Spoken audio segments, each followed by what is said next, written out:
y una perspectiva de la filosofía de un cambio de visión.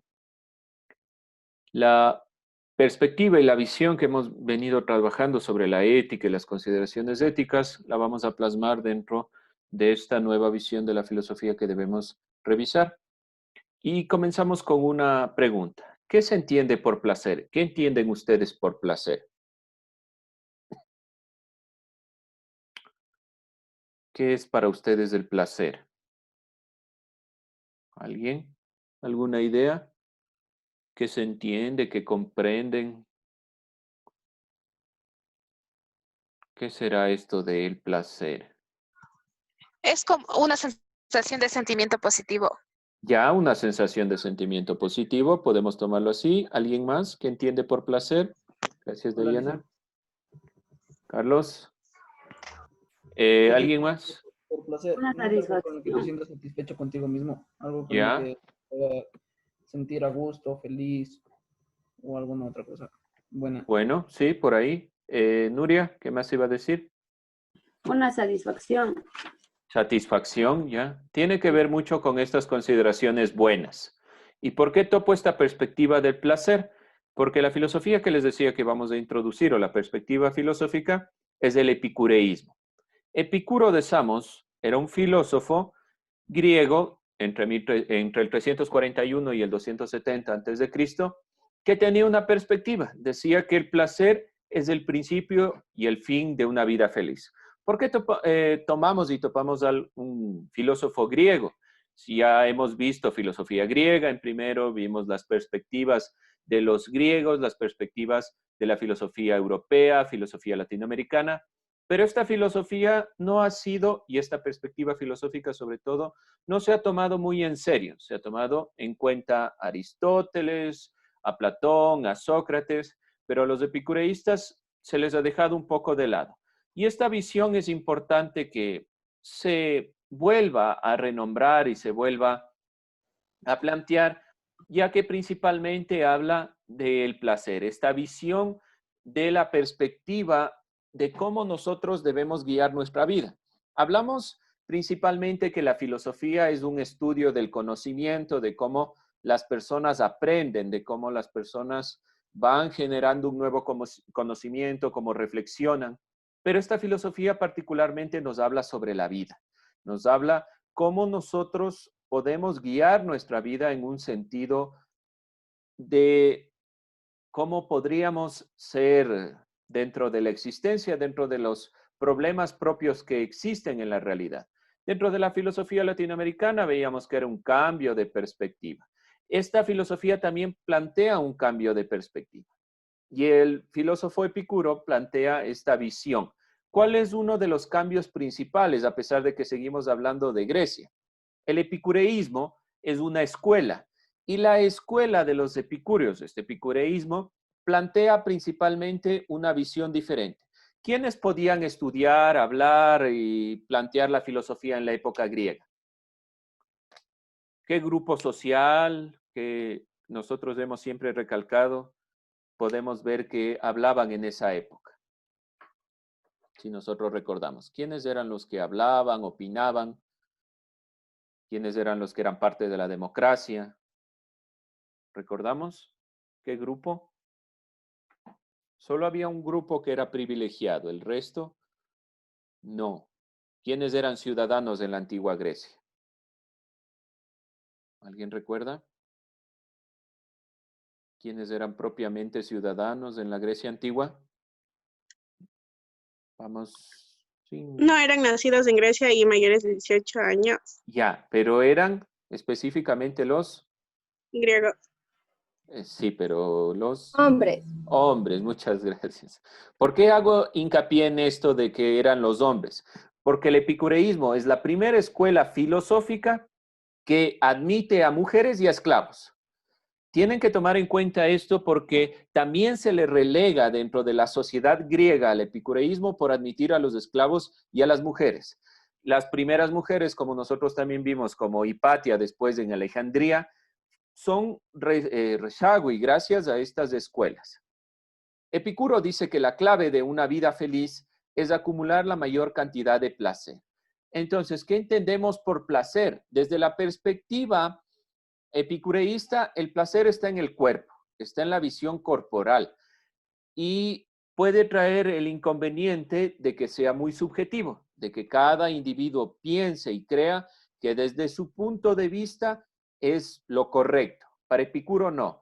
Para Epicuro, las visiones principales del placer es un placer con relación a los demás.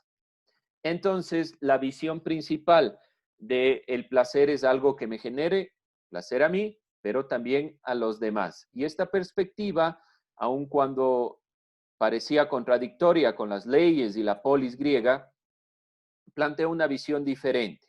Los epicúreos, desde Epicuro de Samos, se alejaron de la civilización e intentaron crear comunidades alejadas que trataban de mostrar que la vida era más importante que generar honores, generar cuestiones económicas. Y vamos a ver un video que nos ilustra algo sobre esta escuela llamada los epicúreos.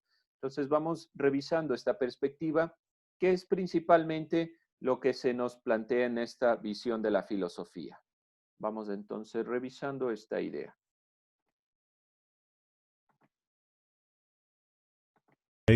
Llamada así en honor a Epicuro. Epicuro dividió su filosofía en tres partes: la lógica, la física y la ética.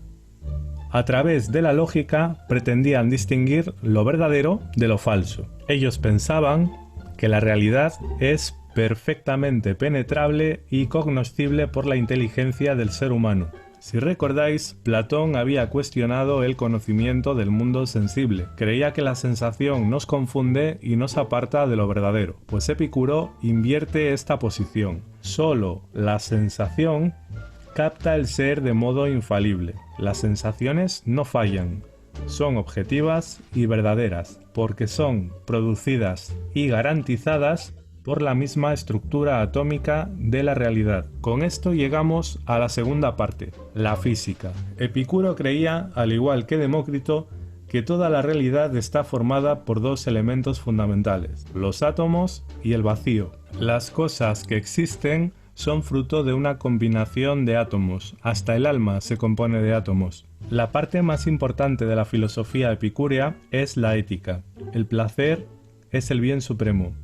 A esta concepción la denominamos hedonismo, pero por placer, Epicuro no entiende los placeres inmediatos más simples como beber alcohol. El placer es no tener dolor en el cuerpo, aponía, ni perturbación en el alma, ataraxia.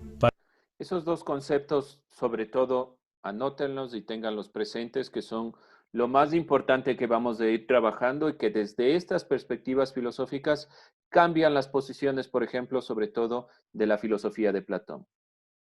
Para alcanzar la ataraxia conviene tener buen humor y ecuanimidad, es decir, un ánimo estable y sin cambios demasiado bruscos. Epicuro nos da una receta para ser felices, algo que conocemos como el tetrafármacon. En primer lugar, no hay que temer a los dioses. Estos no intervienen para nada en asuntos humanos y no se mueven por la cólera, así que relájate, no te preocupes tanto por ellos. Tampoco debes de tenerle miedo a la muerte. Tú te imaginas que si te mueres podría haber una vida en el más allá, que sea horrible, pero esto no es más que una imaginación. Cuando se disuelven los átomos no sentirás nada, así que nada malo te puede suceder. El tercer punto es el miedo al dolor. El dolor, si es intenso, tiene una duración breve, y si es prolongado, su intensidad será leve, así que en cualquier caso será fácilmente soportable. La felicidad está en ti mismo. No debes de buscar el bien en elementos externos como el dinero o lo que piensen de ti. Gozando de la autonomía propia del sabio, conseguirás un estado de ánimo equilibrado y gozoso. Otra escuela fue... Bien, vamos a quedarnos ahí con ese video. Vamos con los puntos relevantes, cosas que les parezca importantes que se dijeron en el video sobre el epicureísmo. Vamos, ¿alguien o yo voy preguntando? ¿Alguien que quiera decir algo que le pareció interesante? ¿Algún cambio que se da desde esta perspectiva que no había en las consideraciones éticas? Vamos, Walter. ¿Algo que haya notado y que le parezca interesante?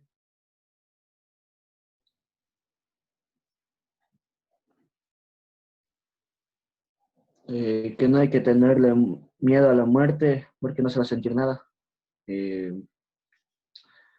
También que la física solo se centra en los átomos y el vacío. Y eso es.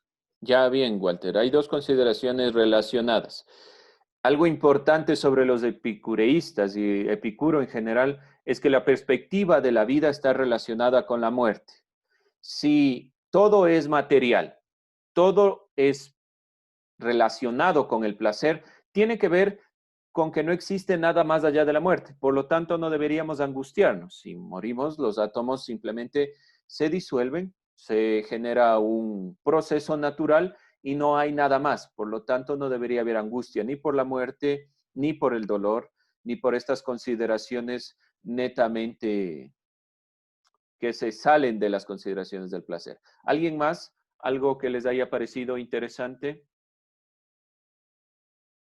Vamos, Camila.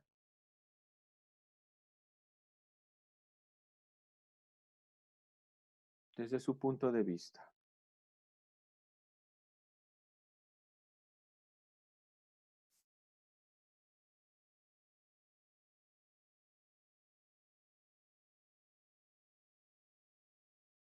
¿Qué les pareció interesante? ¿Qué se puede destacar de lo que vimos en el video? ¿Qué podemos decir que sea interesante o que no les parezca que esté correcto, que no les parezca que sea correcto?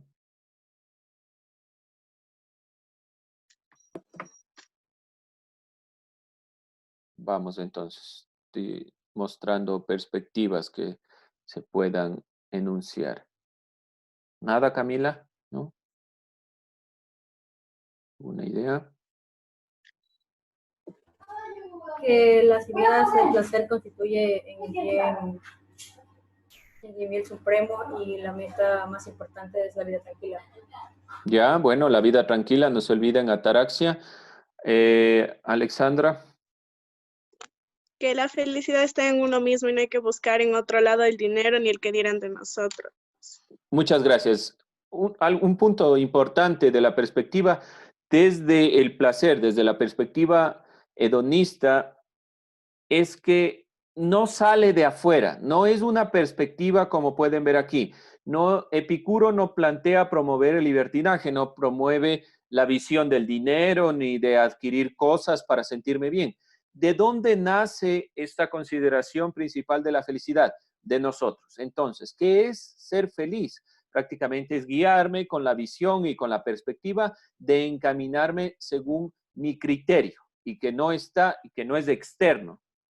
Y la perspectiva principal también tomar en cuenta que Epicuro habla de evitar el dolor.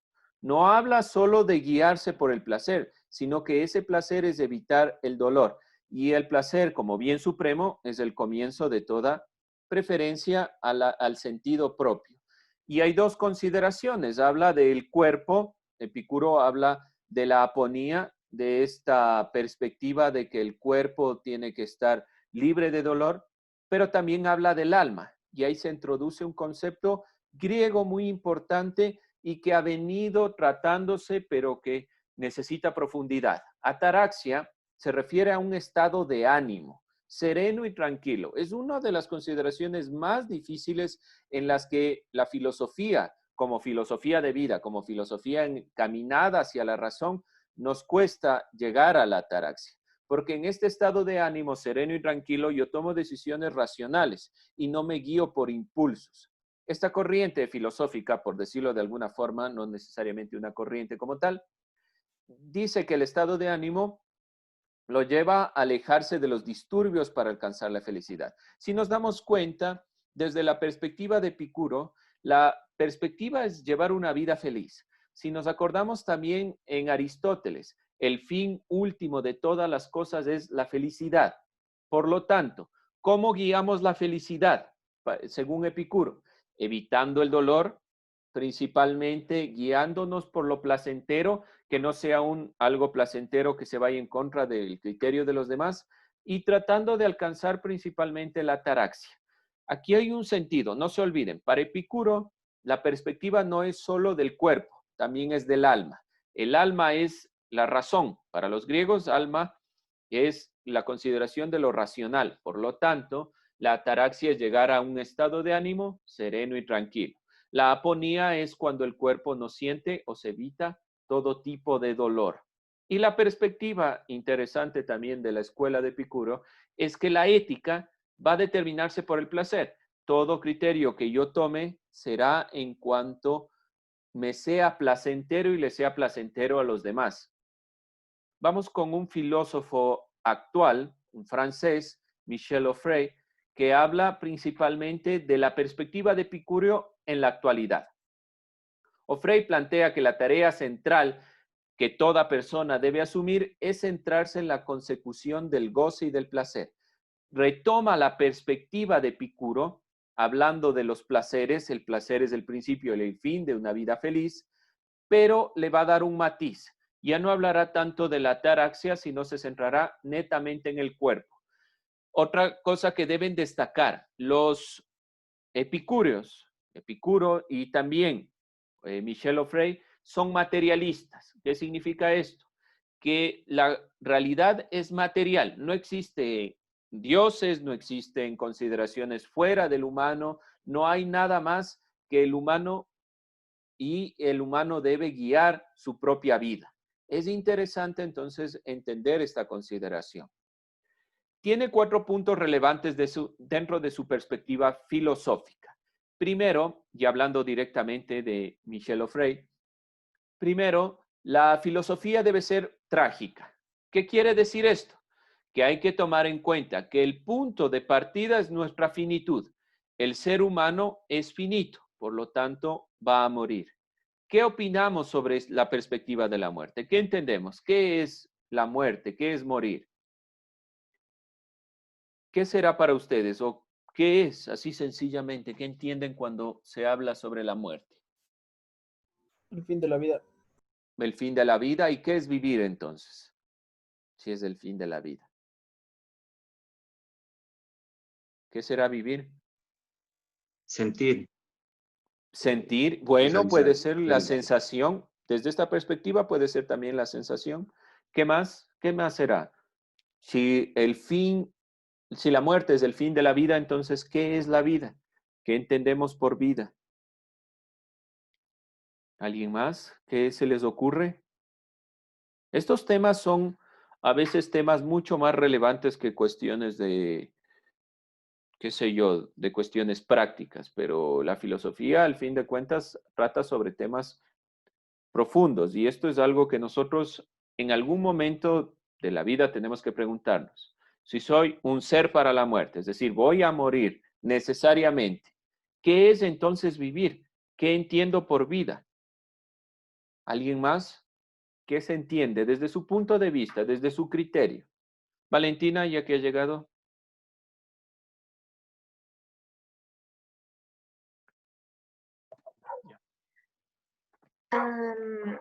Para mí vivir es disfrutar con las personas que amo. ¿Ya? ¿Y cuando se van esas personas, usted ya no vive? No, pero esas personas nunca se van, ¿Por qué? porque son familia y la familia nunca se va. Bueno, ¿y si mueren todos y usted sobrevive? Es que eso no puede pasar, Liz. ¿Por qué? Es que hay que preguntarse. Estos temas son posibilidades. No, Liz, no es algo que se te va a imaginar, no, es algo que... Claro. Algo de lo más. ¿Y por qué pongo este ejemplo que puede parecer absurdo? Pero algo de las consideraciones propias de la filosofía es pensar qué hacemos nosotros si eso que creemos que existe ya no existiera y nos vemos en una completa soledad. ¿Qué pasa? ¿Cómo asumo yo mi vida? Por eso de la filosofía trágica, porque asumir que voy a morir también significa que los demás van a morir, necesariamente. Y en el momento en el que esas personas no estén, ¿cómo me presento frente a la realidad? Tengo que asumir entonces que todo es finito y que así como yo Puedo morir, los demás también. ¿Qué pasa si mi familia no está? ¿Qué voy a hacer? ¿Desde dónde me planteo la existencia? Bueno, les dejo esa inquietud. Además habla, otro punto es la filosofía autobiográfica. ¿Qué dice Frey? La perspectiva principal es asegurarse que la filosofía no se puede separar de la vivencia cotidiana. De ahí la imagen. La filosofía no es un criterio que esté más allá, que es de gente sabia, que se inventan cosas complejas, que hablan de términos complejos. No, la filosofía debe estar guiada por la vida cotidiana. Y la perspectiva de los ejercicios filosóficos, de mirar la filosofía, es mirar la vida personal. ¿Cómo yo entiendo mi vida? La entiendo primeramente de forma trágica porque necesariamente voy a morir, pero también la entiendo con un cierto sentido.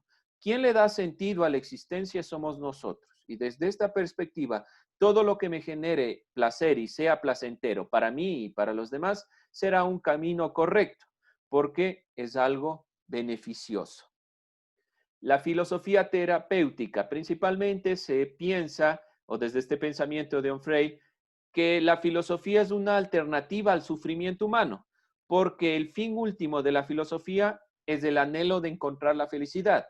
Entonces, ¿qué deberíamos estar más estudiando que otra cosa? Filosofía, porque nos va a permitir preguntarnos sobre la realidad y qué entendemos realmente que es la felicidad, para mí, desde mi punto de vista. Entonces, la filosofía en este sentido es terapéutica, porque me permite como fin último llegar hacia la felicidad, a ser felices. Y pongo esta imagen principalmente porque hay una línea de la filosofía que se llama consultoría filosófica, donde un filósofo va guiando a sus alumnos o a sus consultantes, en el sentido de qué es lo que les importa. La perspectiva principal, como les he dicho, o la visión que deberíamos tener en estas clases es que ustedes opinen. Cuando el momento que ustedes dejan de opinar y comienza el profesor a generar solo el conocimiento, se pierde esta perspectiva de que la filosofía es terapéutica, porque hablamos de temas importantes, que es la vida, que es el amor, que es la muerte, que son consideraciones propias del ser humano, más allá de qué aprenderé, qué no aprenderé. Otra consideración es la filosofía pragmática. ¿Qué dice Onfray? Principalmente trata de un razonamiento que parte de la realidad concreta, de la materialidad de la vida. Para Onfray, el ser humano debe recurrir a consideraciones materiales, no a cuestiones divinas ni trascendentes para explicar la existencia. La existencia es lo que nosotros vemos, lo que nosotros comprendemos en el mundo en el que estamos, y el mundo es netamente material. Por lo tanto, donde debemos encontrar la satisfacción y la realización de la vida es aquí. No esperar a la muerte, no esperar a otra realidad. Y es algo muy crítico de esta filosofía, porque habla directamente de que debemos hacer las cosas que nos parezcan placenteras dentro de esta realidad, siempre y cuando apoyemos al resto. Porque esta filosofía no habla de cuestiones individualistas, habla de que la visión del placer es un placer que es generarme placer y dar placer en el sentido de que todos estemos guiados hacia la felicidad. Su teoría mantiene que el hedonismo debe partir de lo único, que somos el cuerpo. No olvidarse de eso. Toda perspectiva, no somos alma, y aquí se rompe la perspectiva de la ataraxia. No hay un estado de ánimo, por decirlo así, que esté fuera de lo propiamente corporal. Por lo tanto, la ataraxia será netamente mental. Y todas las consideraciones que debemos plantearles como hedonistas, es decir, llegar al placer, debe ser en el cuerpo. Esto puede ser criticado. Esta perspectiva puede ser planteada desde un punto de vista crítico, porque hasta qué punto realmente el cuerpo necesita eso placentero o será simplemente evitar el dolor. Finalmente, llegamos a la pregunta de cuáles son las causas y consecuencias de seguir la filosofía hedonista o la de Epicuro, como quieran llamarlo. ¿Qué piensan ustedes? ¿Cuál sería una causa y una consecuencia? ¿Qué pensamos sobre esto? ¿Qué les generaría desde su punto de vista seguir esta filosofía? ¿Les parece que se puede guiarse por una filosofía así? ¿Qué pasaría si yo me guío por una filosofía como la hedonista? ¿Qué inconvenientes puede tener? ¿Alguien? ¿Algún punto de vista?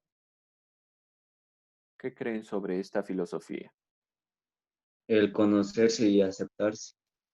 Bueno, un punto de vista puede ser que una causa yo me conozco, por lo tanto puedo guiar mi vida conforme a lo que yo quiero. Una de las cosas más difíciles para los seres humanos en general es conocerse. Lo que más nos cuesta es conocernos y después tenemos 40 años y recién nos estamos preguntando qué queremos de la vida. Cuando tenemos todo un proceso de conocimiento que siempre estamos llevándolo, pero no lo hacemos caso. Por lo tanto, lo placentero y lo que me hace bien debe estar guiado con lo que yo quiero hacer. ¿Alguien más? ¿Otra idea? ¿Otra perspectiva? ¿Qué causaría si yo sigo esta filosofía? ¿Qué consecuencia puede tener? ¿Puede causar conocimiento, autoconocimiento? ¿Alguna consecuencia mala que podría pensarse desde esta filosofía? ¿Alguien más? ¿Alguna idea, alguna visión? Carla, ¿qué pensamos sobre esta filosofía? Una consecuencia mala sería los vicios. Ya, por ejemplo, un ejemplo rápido. Por ejemplo, el alcohol, porque bueno, en ese estado en ese estado en el que está alcoholizado, se olvida del dolor. Ya, ¿dónde estamos? Ahí hay que tomar en cuenta algo que se dijo en el video. Desde la perspectiva de Epicuro, por ejemplo, tomar alcohol en el sentido de emborracharse no carece de sentido. Por lo tanto, no se está evitando el dolor, se le está poniendo una especie de placebo, lo que significa que no va a generarse ningún cambio. Hay que guiarse por los placeres que generen bienestar, no por los placeres que generen otro tipo de dolor. Bien, jóvenes, nos vamos a quedar ahí.